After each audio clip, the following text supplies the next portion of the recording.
The two Martin Scorsese videos drew some serious heat and controversy, so I might as well go for the throat.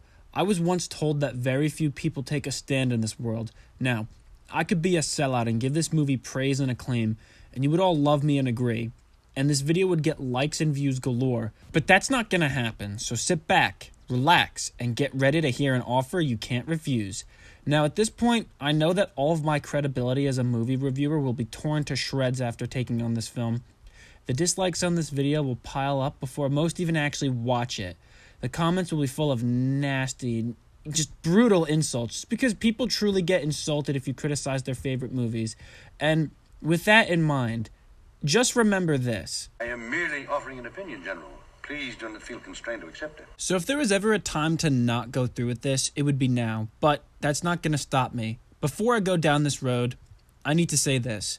Not everyone is going to agree with your opinions, and that's okay. It's perfectly normal. People disagree on things all the time.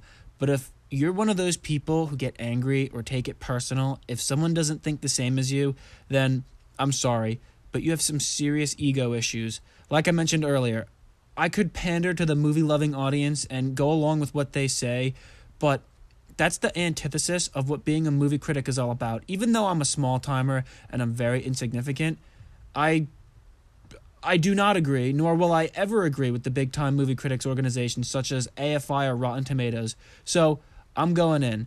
The Godfather is so not the greatest movie of all time. In fact, The Godfather is criminally overrated. A huge problem I had with this movie was presented before I even saw it. This has been labeled as the greatest movie of all time by numerous different associations and critics. And if it's not at the number one spot, it's in the top 5 greatest. For example, the American Film Institute, IMDb, WatchMojo, and my old film teacher all share that sentiment. So with a reputation like that and a standard set so high, if the movie didn't deliver exactly as advertised and didn't hit the mark perfectly or live up to its hype, it makes the viewing experience more disappointing. Therefore, it was set up to fail from the beginning. And unfortunately, that's by no means or fault of The Godfather itself. That's mostly from the fans or from movie buffs. That's what's most unfortunate, but it needed to be addressed. Now, getting into the movie itself, The Godfather is a long film, and at times it's pretty boring. The American Film Institute ranked it as number 11 on the most thrilling movies of all time. No way was this movie exciting in the slightest. I've always butted heads with the AFI because I can't agree with anything they say, but this movie is about as exciting as watching someone cross the street. There's potential for something interesting to happen, but nope. To chalk it up, the movie's basically a bunch of older men monologuing in a dimly lit room, just saying really big words. The movie is unnecessarily long because of its long, drawn-out scenes that contribute very little to the plot, like the wedding or the Hollywood studio executive scene.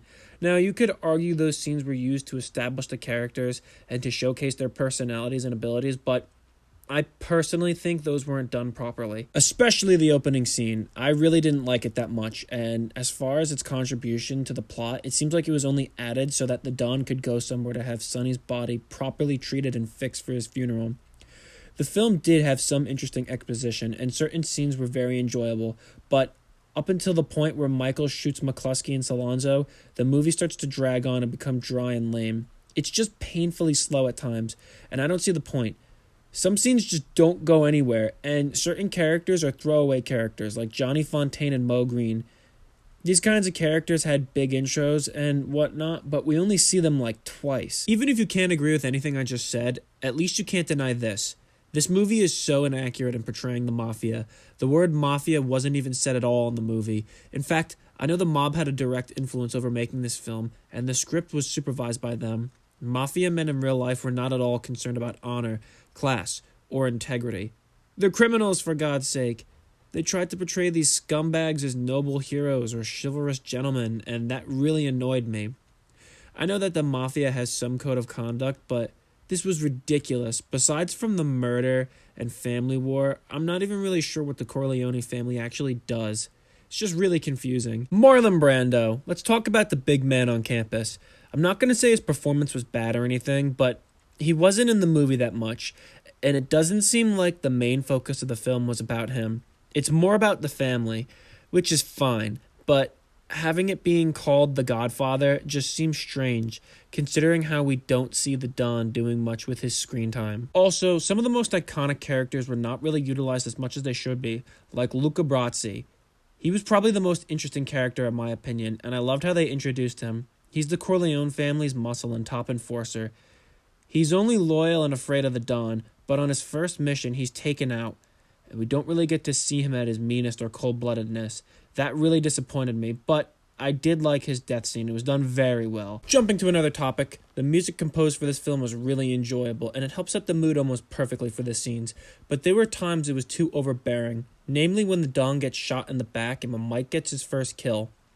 Overall, I can see how this movie got its icon status, but I don't really understand why it deserves it. It's not a bad movie, but it just got more praise and attention than it should have. However, it did give us Al Pacino and Robert Duvall, and without The Godfather, films like Apocalypse Now wouldn't have been able to be made. Shocked?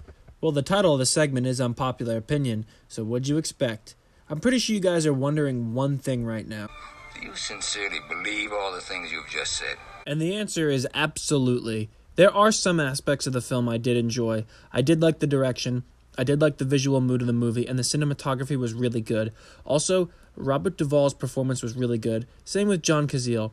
But as a disclaimer, if you've made it this far in the video, and I completely doubt that, I respect this movie. It won 3 Oscars, and it's definitely going to stand the test of time. I won't deny that The Godfather is definitely an immortal film. So if you enjoy this movie, then I'm happy for you.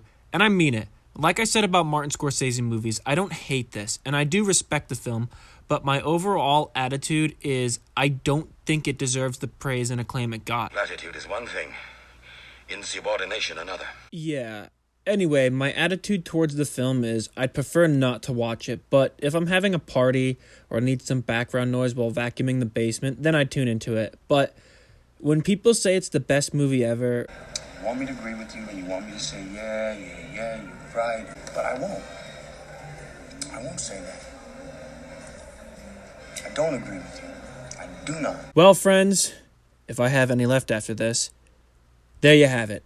I hope you enjoyed this video, and I hope you stay safe in these crazy times. If you like what you see, drop a like. If you disagree, share it with me.